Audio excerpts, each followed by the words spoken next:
Hello Stitchers, it's Jenny from Jenny Stitches. Thank you for joining me back on my channel today as we begin our journey with series 10 of the Great British Sewing Bee. Can you believe that there has been 10 seasons of this amazing series? It doesn't seem 2 minutes since I was getting a text from my mum saying, oh, there's a new programme coming on about sewing and it's a bit like the Bake Off.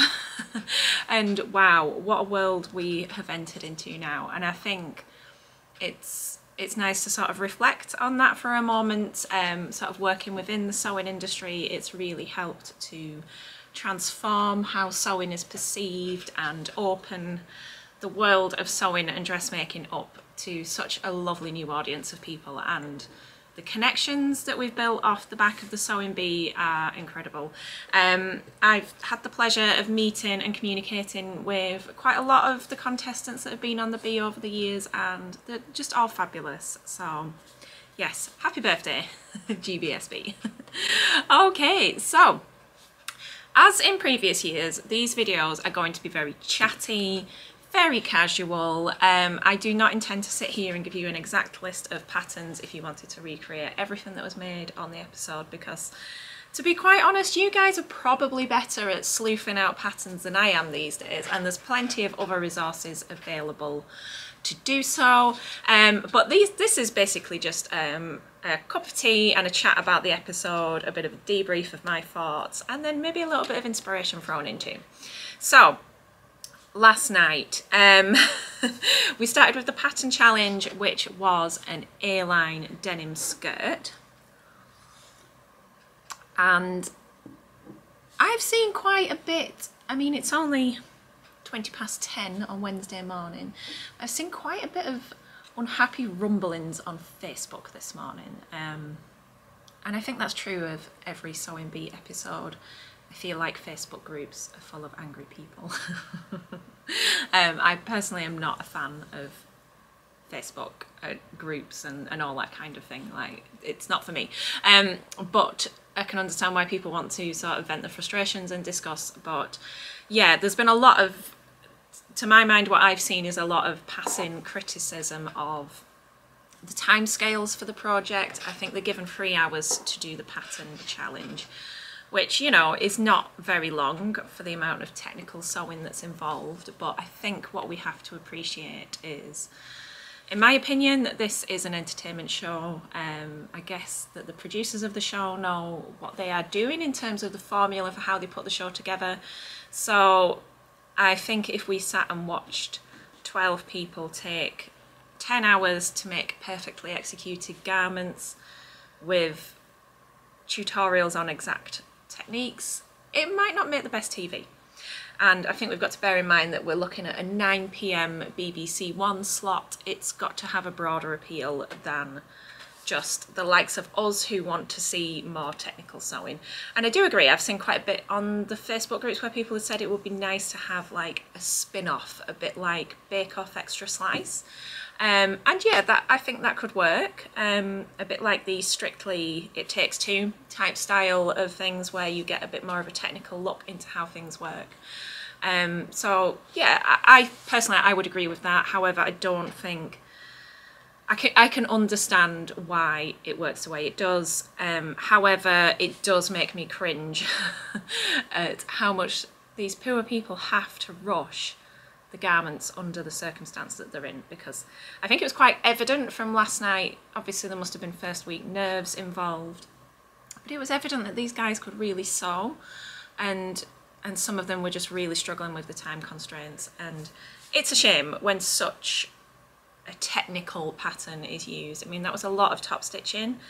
Good top stitching takes time, and I think it could be off-putting if you were to watch that as a relative beginner and think, I don't think I could tackle a project like that, because these guys can't even do it. But we've got to remember that they're absolutely cramming it through. So moving on from that, I did review the book to accompany this series in a previous video, and there is a denim midi skirt in there. So I am wondering whether these projects are going to follow the the episodes and sort of the book's going to work alongside that and pumpkin sock, so that would be nice.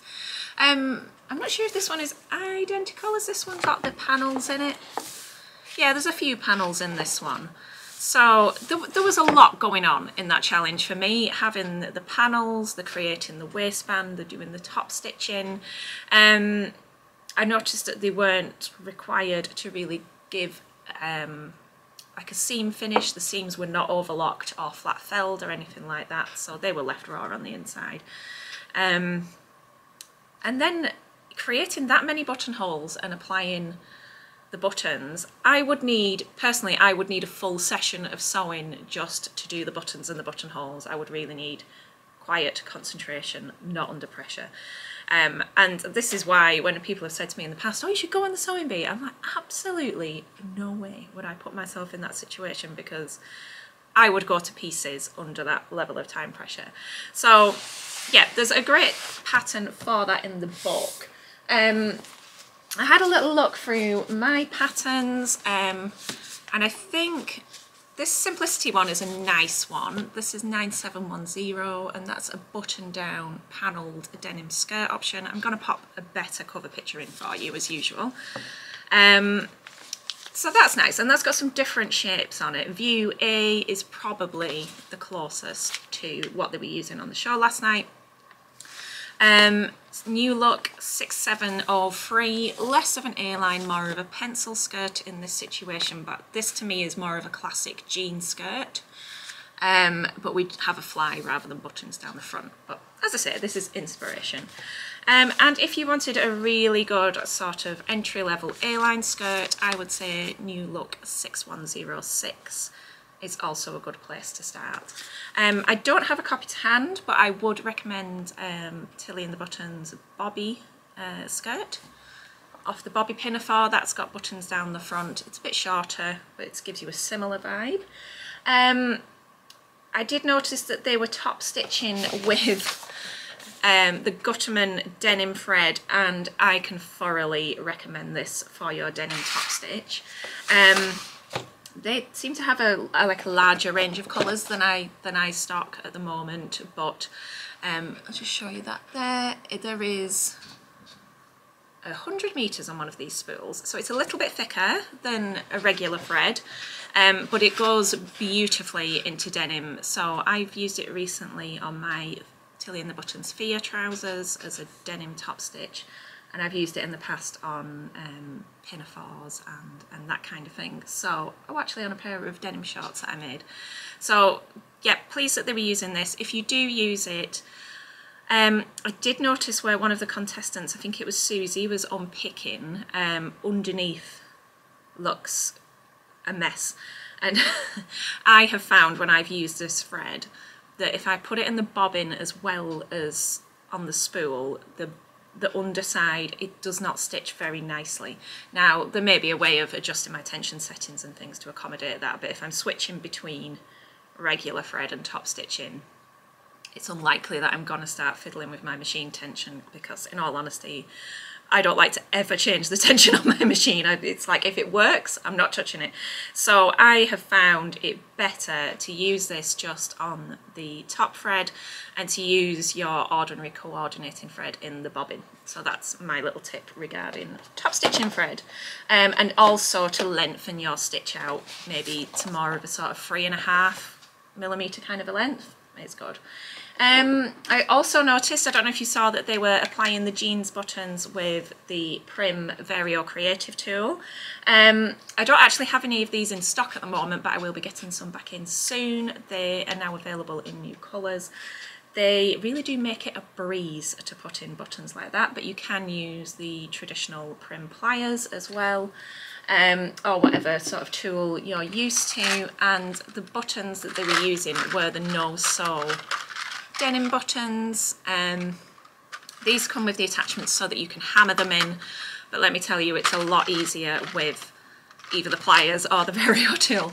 I do have a little mini tutorial on my Instagram reels of how to put these in with the pliers, so I will repost that to my stories later on today. So yes, the finished results, bless them, I really felt for them. I just, yeah, it's a little bit cringe TV, and I guess that's possibly what makes it a bit more watchable. But the results were mixed, and I did really feel sorry for them. But Pasha did a great job and was a really worthy winner of that challenge. And yeah, I really enjoyed it. Fabric wise, obviously denim is denim. For a skirt like that, you're gonna need to be looking at, I'm sorry, this is a squeaky chair today, it must be a little bit loose. You're gonna be looking at more of a mid-weight. I would recommend something like my 8-ounce denim, which I'll show you here. This is just the mid-wash colourway. It has enough drape in it to hang nicely as a skirt. As it was a little bit longer, the skirt on the programme last night, it probably needs a little bit of drape just so it doesn't stick out massively. If it was a short A-line, you could go with a stiffer kind of finish to it, but this is lovely. This is 8-ounce denim, and this comes in at £9.50 a metre, so it's not overly expensive. You could also use a stretch denim. This particular one comes in at £13 a metre. They do vary in price a little, and this is the grey colourway. The stretch is not massive, it's just a little bit, just a bit of give, and it's a nice sort of mid-weight, similar to the 8-ounce, that would make a lovely skirt. Now then, I noticed, and I'm going to have to look at my notes that I made, that one of the, is it Ailsa? That was it. Ailsa was making, we'll get used to the names as we go along. She was using the stretch denim in a khaki colourway, which I used to stock. And I could not film this video without mentioning Nikki, who is one of my social stitchers who comes along frequently to the shop, to our social sessions, and she's an amazing customer. And I'm going to pop a picture of her in here. She recently made the Sew Over It Erin skirt from the City Break ebook. And she was using that exact denim, and it's a very similar style, but it's more of a pencil skirt shape than an A-line, but you've got that button down front and the top stitching, and she did such a beautiful job of her skirt. And she did actually send me a message while the show was on going, they're making my skirt. So well done, Nikki, absolutely fabulous. Okay, let's move on. I don't ever really cover the transformation challenge in great depth on these videos because it's not something I can really sort of cover in terms of fabrics and pattern ideas. But safe to say, I actually really enjoyed this one. If you've been watching along over the last few years, I have mixed feelings on the transformation challenge, but I enjoyed this one because it felt like a realistic scenario where you've got a bunch of old t-shirts and you want to make something new from them. And I thought the results were actually really, really good and creative and realistic. So well done to Susie for winning that one. Susie's a bit of a one to watch, I think. She seemed incredibly creative. So early doors, I'm thinking, I think she's going to do well. As long as she can technically back up what she's doing, then she's, to me, looks like winning potential. That brings us on to the made to measure challenge, which was to make a day dress. And I love how we've kind of gone back to the start and we're going back to those nice basics that we saw in the early series. Obviously, as the years have gone on and the challenges have had to change and be inventive, we've seen some slightly more unusual and tenuous situations. So it was nice to see something as simple as a day dress. So it's just amazing to see how there's such a variety of different patterns that are used in sort of interpreting that theme. To say a day dress is a very broad theme. And I was quite tickled by Lauren making the sort of chiffon maxi dress with the lining and the multiple layers, and you're just kind of thinking, oh girl, why have you done this to yourself? And yeah, you can see how that started and then maybe got a little bit out of hand, but it's all good. It's good TV. There were a few recognisable situations out there. Georgie was making, and I can never say this correctly, it's the Birgitta Helmerson zero waist gather dress. Now I remember this a few years ago, sort of going around the rounds on social media, on Instagram, and a lot of people making that dress, and I've got to say I think hers is the nicest version I've ever seen. So, and to make that out of second-hand linen, just lovely. I really, really enjoyed that concept. I do think that, oh, who made it? I'm having to look at my notes again. I don't think I've written the name down. Yeah, I can't remember the name. I'm useless with names. But the chap that had made his own fabric and painted his own fabric and made the open collar shirt dress, wow. That, for me, personally, that was my garment of the week. I just thought that was stunning. Not because so much because he'd made his own fabric, but the contrasts that he'd used and the top stitching and the technical details. I felt like that was a little bit underrated, in all honesty. But yeah, we saw such a lovely variety of things.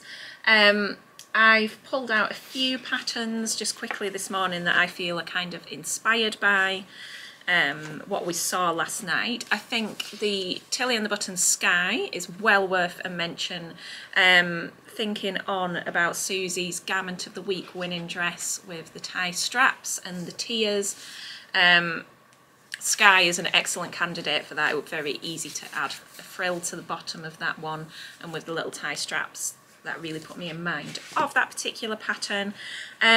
Simplicity 9543 I've got here. Oh, I'm going to have a names moment again. Have I written it down? I haven't. Yeah, completely forgetting names again, but the lady in the red polka dots who did the saucy artwork, she really made me chuckle. I think this looks very much like the pattern that she used. This is Simplicity 9543, and what a beautiful dress she made. I thought it was lovely.